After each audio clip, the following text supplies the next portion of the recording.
Welcome, everybody, to Service Drive Revolution.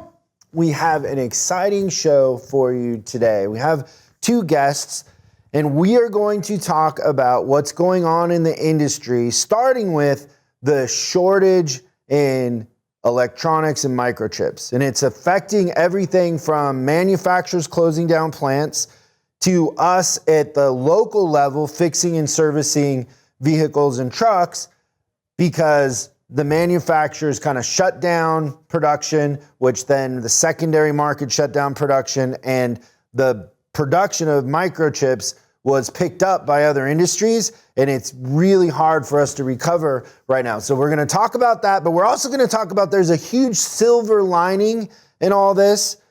We're going to talk about the manufacturers competing, the future of electronics and consumer perception of our industry, unions. We get into an incredible conversation that's really fun and you're going to enjoy. So we have from Reuters Detroit Bureau Chief, his name is Ben Klayman, and a Reuters reporter, Stephen Nellis.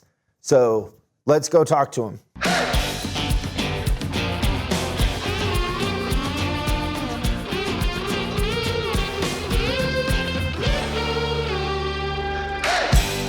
Okay, so the big topic here is the shortage of chips in the industry. I believe that I've contributed to that because I got the Moderna chip twice. So they gave it to me twice. I know a lot of countries don't have access to the vaccines and the chip like we do here in the US. But what is, and maybe you can start, Stephen, what is the cause of the shortage in chips?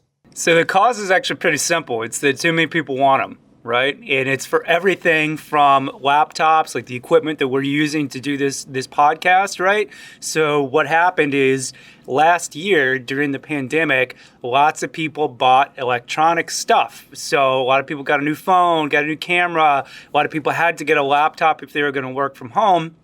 What that basically did is took all the inventory that had been sitting around in the chip world and basically sucked it dry, made the situation very tight. And, Ben can actually speak to more of this from the automaker's perspective. But at the same time that was happening, the automotive world was sort of having a collapse about a year ago. And so those guys said, we don't know if we're ever going to make cars again, if people are ever going to drive back into cities, right? So they wound things down pretty tightly and quit putting orders in. And the key thing to remember here about chips is that it actually takes a long time to make one. It's a really complicated process. If I come to you and be like, dude, Chris, I need a chip like now, you'd be like, cool, come back in about 12 weeks and I'll have it ready for you. So you got this combination of like all the inventory was cleaned out because of the pandemic boom. Like one of the companies I cover here at Reuters is Apple, right? Their sales have been on fire. So they've been selling lots of goods that cleaned all the inventory out. Car makers didn't really know what their plans were going to be. And it all came crashing together sort of at the beginning of this year. So Ben, is the situation that the automakers panic, and then the automakers also have a secondary market where you have Bosch and Siemens and Johnson Controls and all these other companies that make parts for them. So they panic on them, then they stop ordering, and then the other industries pick up those orders. So like Apple says, well, let me take that inventory or that production, and what happens? Yeah, exactly, Chris. So, go back to May and June of last year. The auto industry in the U.S. shuts down. So those guys immediately, the automakers turn to their big suppliers, the names that you mentioned, and say, hey, we don't need those parts, so you can stop ordering them. So they did. And as Stephen pointed out, the consumer electronics industry was more than happy to step in and take up the slack. And the automakers thought we're not going to have, even when we come back, demand's going to come back slow, so we don't have to worry about this. Well, they were wrong. Demand came back with a vengeance. And so they're selling cars like crazy. And they need to get all the chips they can. And obviously, they're coming up far short. And the other irony of this all is the automaker is used to being the 800-pound gorilla with its suppliers, like the ones you named. However, in the chip industry, the automakers are a rounding error. They don't have the power there. So it's not like they can muscle their way to more chips. Yeah, and Chris, it's probably important to point out, too, that even the 800-pound gorilla, which is Apple in the chip business, they are getting pinched by this, too, right? They just said last week that they're going to have a hit of about 5 to 6% of their revenue. So even the mightiest company in this business is getting pinched. Now, obviously, that's a lot different for Apple saying, we'll sell a few less iPads and Macs, which are not their flagship product like the iPhone, right? Versus Ford saying, hey, we don't know if we can make the F-150 right now. And so and I believe an article you guys wrote, I think you were talking about that they've asked judges to step in, or they're trying to ask judges to step in and give the automakers priority. And the judges have said, oh, we don't want to get into that because it's not fair, right? And so they can't even wield their power in court. Yeah, that was one case with a particular supplier. But yeah, the judge knew that if she actually had ordered the chip makers to supply this parts maker with the chips, she would have been opening a can of worms. Because how do you decide which industry or which supplier gets what? That same kind of thing is happening in D.C., where they're weighing how they handle things. They don't want to step in and say, oh, well, you got to do this for the auto industry, because if you favor one, that by definition means you might put someone else in another industry at disadvantage. And so the way that we sit here right now, I believe the list of manufacturers not shutting down factories is longer than the one of factories being shut down, correct? Because just about every manufacturer is being affected by this, right? It's from BMW to GM to Ford. Everybody is being affected. What is the recovery time, and how bad is it? Like, how long does it take to dig out of this? Well, it's funny, over the last week, we've had all the automakers basically agree that the second quarter is going to be worse than the first quarter. That's going to be what they think is the bottom. Now, I have to point out, they previously said that the first quarter would be the worst and would be the bottom, and we would start to recover. So they've been wrong before. But the current thinking is second quarter is the bottom. We start to slowly recover after that, although it lingers through the rest of this year, and we start to get back to some normalcy next year. Now, whether that happens or not, I guess, time's going to tell, but they've been wrong before.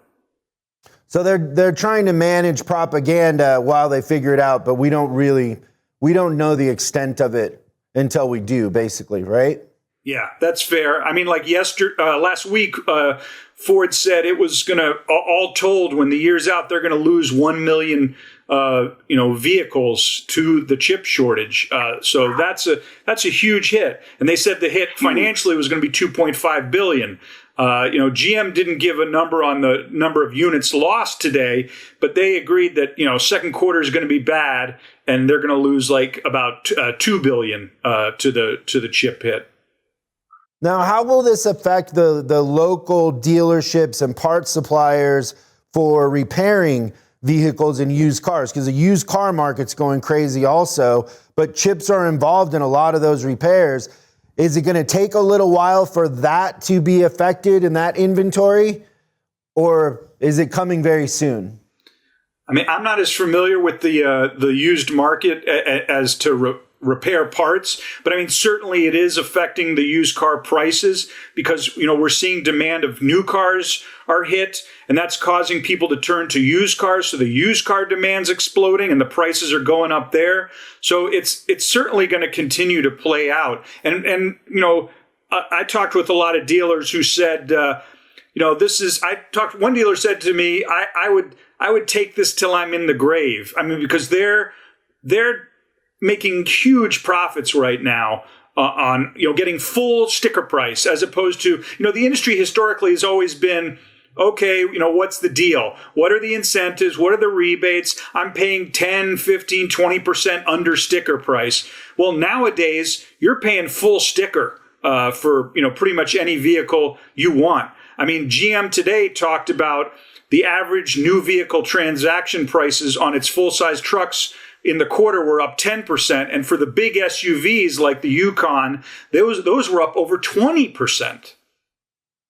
Yeah, the financial statements I've been seeing the last couple of weeks have blown me away that, new and used apartments that typically maybe would be under $100,000 in profit are making 800, 900. Like, the profitability is insane. So then what do you think, Ben, and because that's really the sunshine in all this, right? Is that we had an issue pre-pandemic where we had too much inventory. And now we have a situation where if Tesla had an advantage, it was that they didn't have flooring expense, they didn't have an inventory, people would order them and then get them, and it cuts out a big chunk. I know from owning a dealership myself and running a very large dealership, my flooring expense could be $100,000 in a month, of having $20 million worth of cars on the ground. Is this an opportunity for the manufacturers to flip to an order system where customers can't go in and pick up the car today, but they can order it and eliminate that disadvantage in the marketplace financially and catch up to Tesla a little bit by changing that model? I definitely think we're moving more toward that. I don't know. Time will tell whether some automakers are going to move fully to like a, build to order or order to build system. But we've had the CEOs of Ford and GM in this past week say we're not going back to pre-pandemic levels of inventories. They've seen the profits that they're making now. An analyst on the GM call today even said when GM was talking about, we want to rebuild our inventories a little bit, the analyst was like, why? You've had the 3 best quarters in history that you've ever had. Why would you want to go back? And Mary Barra's stance was, listen, we're never going to go back to pre-pandemic levels. We have to go a little bit higher. Her thinking is she does want to have enough inventory so that if you, Chris, walk into a dealership saying that you want a particular car, that you're going to be able to walk out with that car or truck right there. Yeah, I think back years ago, and I've experienced this in 2 ways. One is like in Illinois, they made it illegal for you to sell cars on Sunday. And so everybody thought, that's terrible. That doesn't make sense. But the truth of the matter is the same amount of cars sold. They just couldn't buy them on Sunday. But the equalizer was everybody was closed on Sunday. Now, another scenario is I'm running a dealership and my sales manager comes to me and he says, hey, I have a handful of salespeople that want to work on Thanksgiving.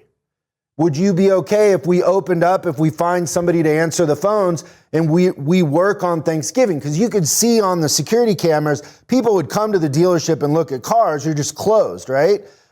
We'd sell 20 cars that our competition wouldn't sell because we were open and people would call and they had that day off. So if it's fair for everybody, right, and everybody's doing it, then there really isn't an advantage. So it'll be interesting to see how the different manufacturers approach that because, recently my fiance wanted to buy a Tesla and she calls up Tesla here locally in Los Angeles. They don't have anything for her to drive. She can't drive the new S. You order it or you don't. But it's kind of like, if you want it, you'll go online and you'll order it, but we don't have one for you to drive, which blew me away. Yeah, I definitely think, Chris, that the competition will, determine this as well. If someone takes a particular approach and is having great success with it, they will be copied. Yeah, it's fascinating. So what do you think, Stephen? By the way, this new iPhone here is my favorite one because it's like the 5, the flat. I love this thing. How will this affect the iPhones, and maybe will they delay not putting out the iPhone 13 for a while? So far, Apple has said that they expect this, what shortage impacts there will be to be limited to the iPad and the Mac. and to not, they haven't disclosed any kind of impact to the iPhone. And while they haven't explicitly said why that is, I think that it's probably reasonable to assume that just like the automakers, Ben has been reporting that they're pulling all kinds of levers to save chips for their most profitable products and put them there, right, and allocate those chips to the cars that make the most money for them. I think you can assume that Apple's working hard to take whatever chip supply it can get and protect the iPhone because that's the biggest selling product, the most profitable product. Now, in terms of the timing, they were already late with that iPhone 12 relative to where they usually launch it during the year. They usually try to announce it in early September and then kind of get it out there by late September, October, so that it's sort of fully in the sales channel physically by the time that people are really starting to do holiday shopping in the US and Europe. They kind of missed that window last year, but it doesn't seem to have actually hurt them. So it's a little too early to say how this will affect the iPhone 13. What the yearly cycle there is usually around June to July is when the factories, mostly in China, start to ramp up and start making those things for that launch. But so it's a little early to say. I would say that, though, it's hard to see how it won't have some impact, whether that's they have fewer color variations or fewer options. For example, there's been some anecdotal data that small version of the iPhone 12, the iPhone 12 mini, which I kind of like because I like to be able to put my phone in a man's jeans pocket, and it's like hard to do that with these big phones these days. But there's already some anecdotal evidence that one was not as strong a seller. People just like the big screen. I'm the weirdo. I'm the only guy who doesn't like the big screen. And so, for example, what you might see is, and I haven't heard any solid reports of this, but I might say, we're going to delete that model from the lineup and just really focus on the more profitable ones. But it's still a little early to tell. This stuff won't really ramp up until the summer. I think you can also assume that, the biggest chip makers in the world all do a tremendous amount of business with Apple, and Apple has a lot of money to plunk down on the table and say, we will buy that capacity. We've already seen that kind of activity with other chip companies like Intel and AMD. These guys make computer chips, but they've already been plunking down money with their suppliers to say, we'll buy you some machines, reserve the capacity for us, that kind of thing. I think you can assume Apple will also do that.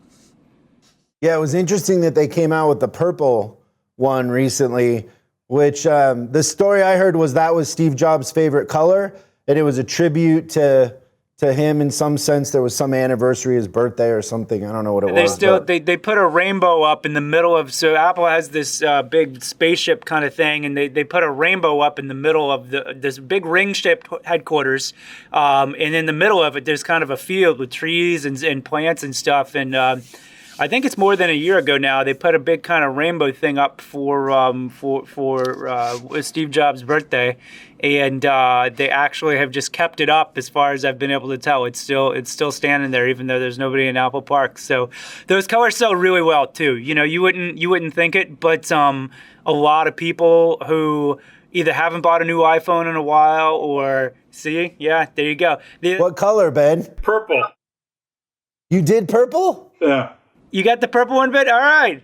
It's the older one. I don't know what, they're about to give us the iPhone 12s, Reuters, so we'll see if we get a choice on color. I think it's like Henry Ford. You can have any color you like as long as it's black, right? Exactly. That's funny. So, Ben, how will this affect the unions that, and the workers on the front lines in the factories? How is it going to affect them?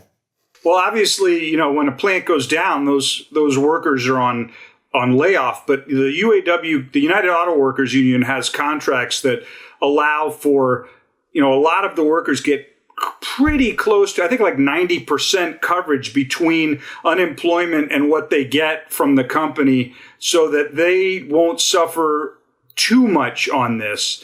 I think that, one of their big concerns right now that they're focused on, I don't know if you've seen these stories, Chris, is just the talk of, like GM just had the announcement about investing $1 billion in making EVs in Mexico. And the UAW is very focused on, it wants those jobs in the U.S. It wants the battery plants that are in the U.S. to be union represented. That's kind of their big focus right now. So how far do they need to come in order for it to make sense? Like, we can put pressure on the manufacturers, right, as consumers, as the government. But how far do they need to come in order for it to not make sense in Mexico or somewhere else? They're very, obviously these companies, they know what they make per vehicle, and they use Mexico for a reason. Now, the union doesn't like those reasons. They want the jobs to be in the U.S. So, and they want them to be sort of these full-paying union jobs. The problem then becomes things like the battery plants, which are going to only grow in importance. Typically those pay, far less, whereas the union dues, the union rates might be more like in the $25 to $30 an hour range. The battery plants might be more in the $10 to $15 an hour range. So, far less. But I think the union's thinking is, well, first we got to get these jobs union represented, and then we'll worry about trying to raise their standard of pay as we go. Do you have a sense in the marketplace? And I know it's fresh in a lot of people's minds with Amazon kind of winning that vote in the South. Was it in Mississippi? What is the general consensus, for unions? Because a lot of people that I know that work in a union job feel like the union's just another layer of money that they're not getting oftentimes, and it doesn't really, show them a huge benefit. But if you look back in time, there was a time where unions were very relevant and very effective at normalizing and protecting workers. Are we at a time where that needs to be, adjusted and rethought, and maybe the way that we did it 60 years ago just isn't working for helping companies like Ford and GM be competitive against a Tesla? Is there a way to accomplish both?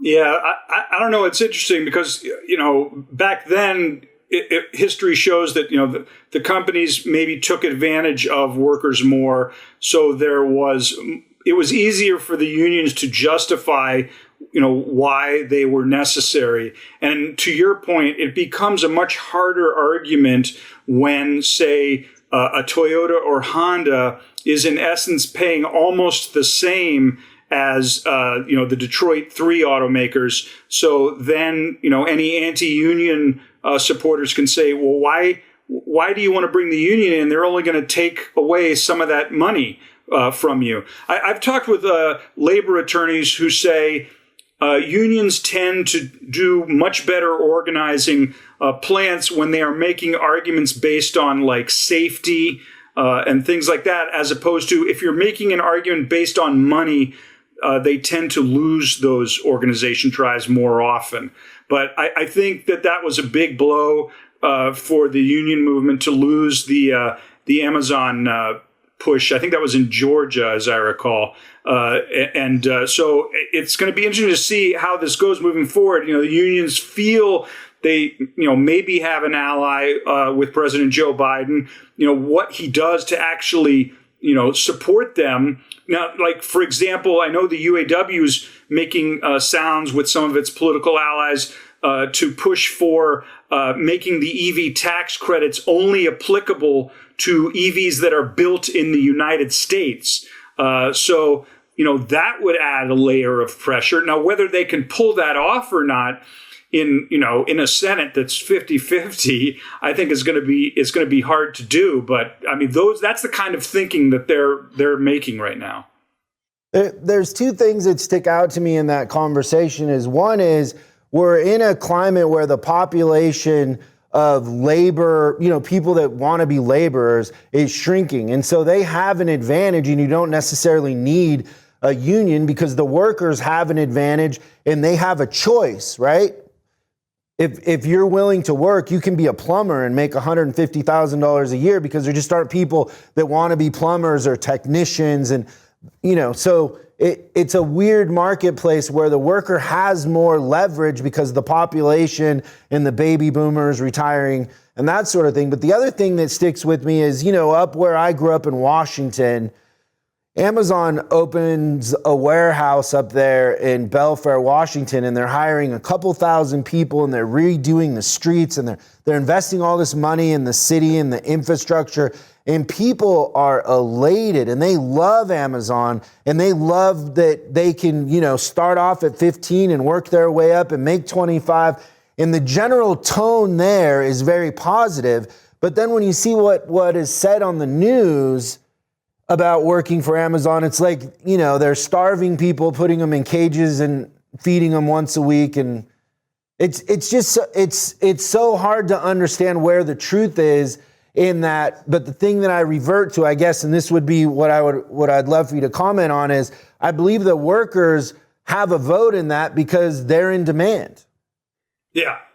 I mean, but also, and I think what played a role, say, in the Amazon vote was if a company subtly or not subtly says, we can move this plant somewhere else. I mean, a warehouse, for instance, would be definitely more easy to move than an auto assembly plant. That can hold sway with, I'm sure that affects, not all of them, but it's certainly going to affect a portion of voters that are going to say, listen, I like having my job. If I'm not going to vote for the union. Yeah, but it does affect the unions, and if they're not growing, and the general perception isn't that it's a positive thing for workers, it does affect them when they go to negotiate with GM and Ford later on, right? Yes. I mean, it doesn't help the union if they have continually failed to organize the foreign-owned auto plants in the U.S. They came super close a couple of years ago to organizing VW's plant in Chattanooga. I think they would have maybe had a good shot at being successful if they hadn't had their corruption scandal within the union, because they almost won with the corruption scandal clouding the whole issue. If that corruption scandal hadn't been around, they probably would have won that. But that just makes it almost not impossible. It makes it really hard for the union to sort of successfully negotiate with the Detroit Three when the Detroit Three are saying, listen, guys, I can't give you X if, Toyota and VW over there are paying, that much less than X. Yeah, it's being competitive in the marketplace, and a lot of times Ford and GM carry a bigger burden when it comes to, moving fast, changing fast, and being competitive price-wise, right? Yeah. It's interesting. So what do you think the future is for dealerships in the next couple of years besides higher profits? Do you think it gives a new life to the model of dealerships in the marketplace? I mean, if they really stick to the lower inventory model, I would think that would make dealers happy in terms of, as you pointed out, lower carrying costs with the floor plan costs. They might be able to, even if demand remains strong, they can advertise a little bit less because they don't have to do that as much if they're selling every car and truck they have. So I think the next big thing for dealers that I'm really curious to watch is as all these EV startups start rolling out, and most of them have similar models to Tesla, where it's, direct to the consumer, no dealerships, how that's going to, affect the dealer model. How are dealers going to try and leverage? The dealers are really, as you know, Chris, having you been a dealer, dealers are a very powerful sort of body politically in DC. I mean, they're tied into the lawmakers. So I'll just be fascinated to watch how this plays out as the EV startups really start, rolling out their vehicles. Yeah, I think that the biggest issue for them has been that consumers don't like the way that dealerships have done business. And so that's where Tesla gained so much leverage, is that it's very consumer friendly, and dealers are trying very hard to change, but they're slow to change, and their systems are antiquated. I mean, if you go into a service department the basic system of how a customer is greeted, the RO's written, the work is given to a technician is the same that it was 100 years ago. Like I literally have a manual from Ford on how to run a service department, and it's exactly how most of them are ran today. But consumers have changed, their perception, their needs, their wants, the vehicles have changed, everything has changed except for us. And that's the thing that concerns me. That's where Tesla gets the advantage, and we're handing it to them. We're handing it to them, and we shouldn't. We have home field advantage, and we have that leverage, but we lose it when consumers don't perceive value in what we're doing. Yeah, I think dealers are going to need to. Where are they strongest and leverage off their strengths? You mentioned your wife wanting to test drive a Tesla and not being able to. I think a lot of people still are going into the dealer, even though they can move to online. Not that online isn't growing. Online, with the dealers is growing, but there's still like a lot of people that like to go into the dealer, at least at the end of the process, or at some point, touch the vehicle, see the vehicle. So like that as an example, if there are other things the dealers can do where, that is their sort of natural advantage, they're going to have to leverage off those types of things. Yeah. So like just the team I have here in the office, like they've bought cars recently and they all come back and it's a terrible experience. They're younger and they don't like the idea of how the negotiations at a car dealership happen, and they feel like it's a sport, but they don't want to play that sport. And I posed this on a panel a couple months ago with some pretty influential dealers in the automotive industry, and I said, would you rather have Amazon's AI selling cars or your sales staff? And what do you think they said? Amazon's AI? Yeah, I mean, think about it. Like Amazon follows up, they're constantly serving up. The AI and the way consumers are used to being sold is very soft, but very effective. It's like, we know everything about you, but we're just going to put it in front of you and you make the choice. So people perceive that they have a choice. In the old school, hey, come in, we're going to appraise your trade, sit there for 2 hours while we go try to find it and know, the Foursquare and here's the payment and today only and all. People, they don't want to function that way, right? Yeah. I mean, an interesting thing is if the model does change and they go to lower inventory where people are more often paying the full ATP, you almost wonder if that changes sort of a lot of the things that people hate about the dealer. I mean, if you're buying a car just like you would buy toilet paper, where you don't go into a grocery and say, oh, this toilet paper is $10, well, I'll give you $8. You don't negotiate, you just pay for it. So, I mean, if the auto industry switches to that, maybe that, I'm not saying that's necessarily going to happen, but maybe that erases some of what people dislike about the whole dealer procedure. Yeah, and then once again, there's another layer of expense that Tesla doesn't have. They don't have all those sales managers and salespeople. They don't have that, that expense. So, Stephen, kind of wrapping it up, the big question, and I'm sure you know the answer, but I don't know if you'll tell us or not, is Apple going to make a car? So we've reported that they're working on one for as early as 2024. I would say it's at this point fairly sure thing that we said in the story when we wrote it that timeline could slip. And so I think it's safe to assume with all the other supply chain things going on that yes, that timeline's probably definitely slipped by now into 2025 or later. But we know they're working on it. It's still a little bit TBD exactly how they roll it out, right?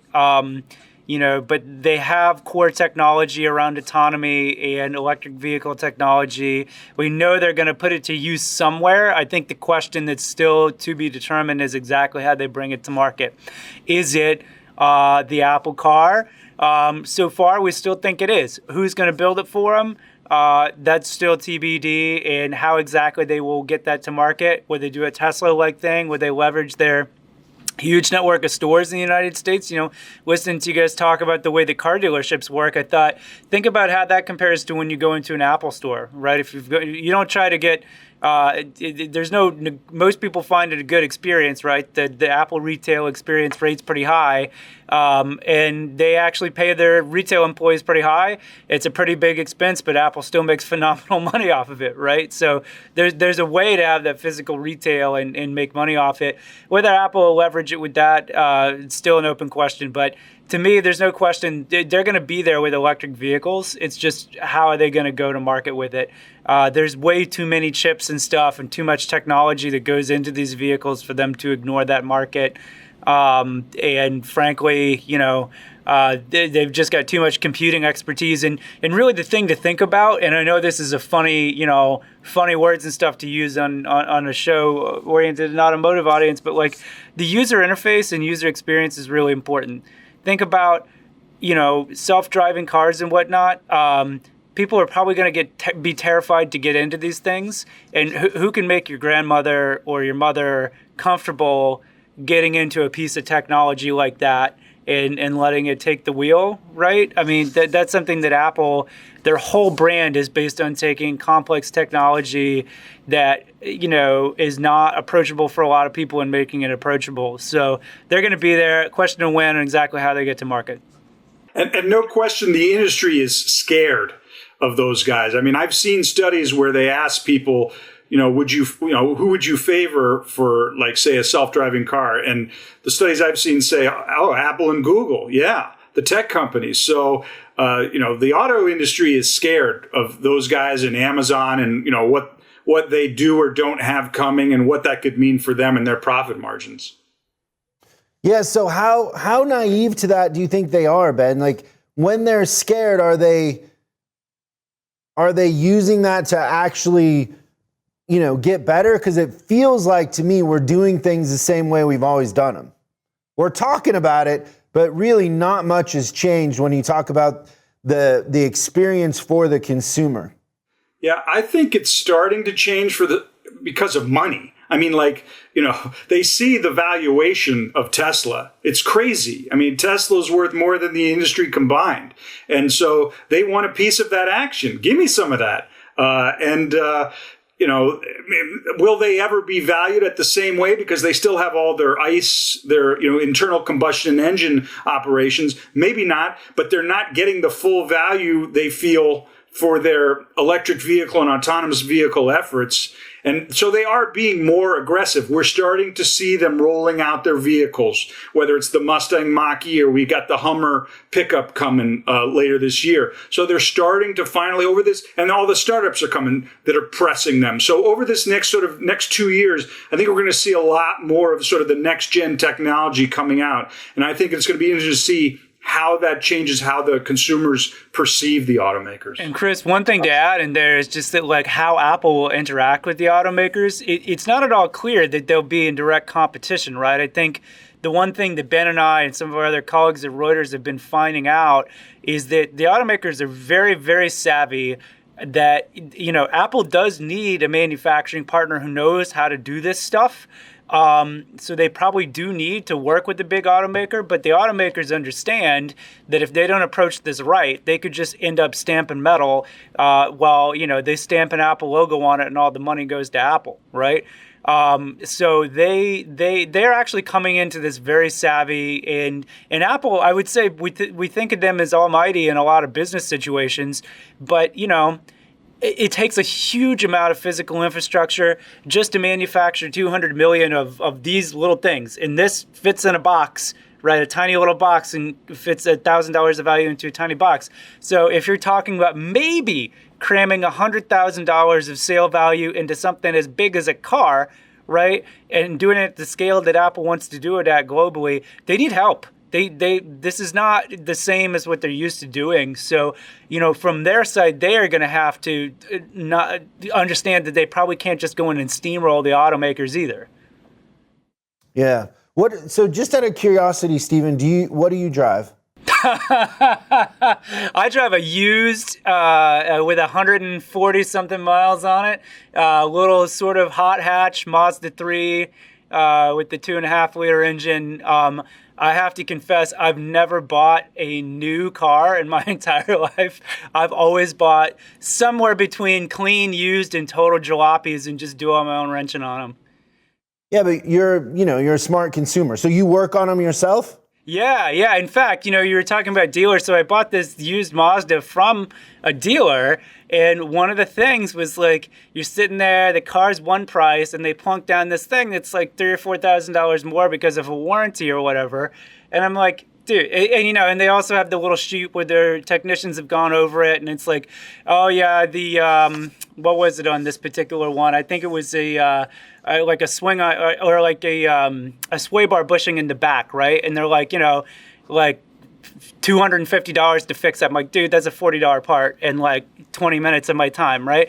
So, they kind of try to spring that stuff on you, and you just have to tell them to take it off. And it was just like, yeah, that's why I don't do this. So the more recent car we bought, which was a used Honda CR-V, we got it from basically just like a local dude who like owns a shop and a little used car dealership where he buys stuff, fixes it, sells it, that kind of stuff. Real cool guy. So yeah, so you understand that the experience for the consumers is what has to change. That's Tesla's leverage in the marketplace more than the actual electric vehicle is the experience. That's what. Yeah, and I would pay. The thing is, I would actually rather have a no haggle. Like, go to the website. Like one of the. I mean, there are several vehicles that I just think look. Can I cuss on this show? Is it a cussing show? Anyway, freaking cool. Like the new Ford Bronco, I think just looks amazing. And it just gives me all kinds of like fantasies of driving it around in the woods and stuff like that. And so I'm just like, that's awesome. And I would totally be fine just going to the Ford site and being like, yeah, this is the exact color and stuff I want. I don't care if I'm paying this. If like the point of buying new is to get exactly what you want, right? You're not just picking off the used lot. So, if you could do that and the dealer's just there to help you, more like when you go into other kinds of store like the Apple store, they're just going to help you find the phone that you want, right? If it was more like that experience, I wouldn't even care as much about paying full price. I don't need to chisel them. Like, if you want to chisel, go buy a used car in the private market. Yeah, so the same thing is like, so if my screen breaks on my iPhone or on my iPad, I go in, and they look at it and they go, okay, you need a screen. It's going to be $200. And I'm like, okay. And I sign the thing and they go, come back tomorrow at 4. Now think about taking your card. You go in, you tell them what's wrong, then you leave. Nobody calls you. You call them. And then there's this back and forth whole thing. And then they finally call you and they tell you need a bunch of other stuff, right? And then like, just think about the efficiencies in the two different systems and how consumers end up feeling at the end. And that's why I say it hasn't changed in 100 years, but it could be the same system, right? We're just so stuck. What do you drive, Ben?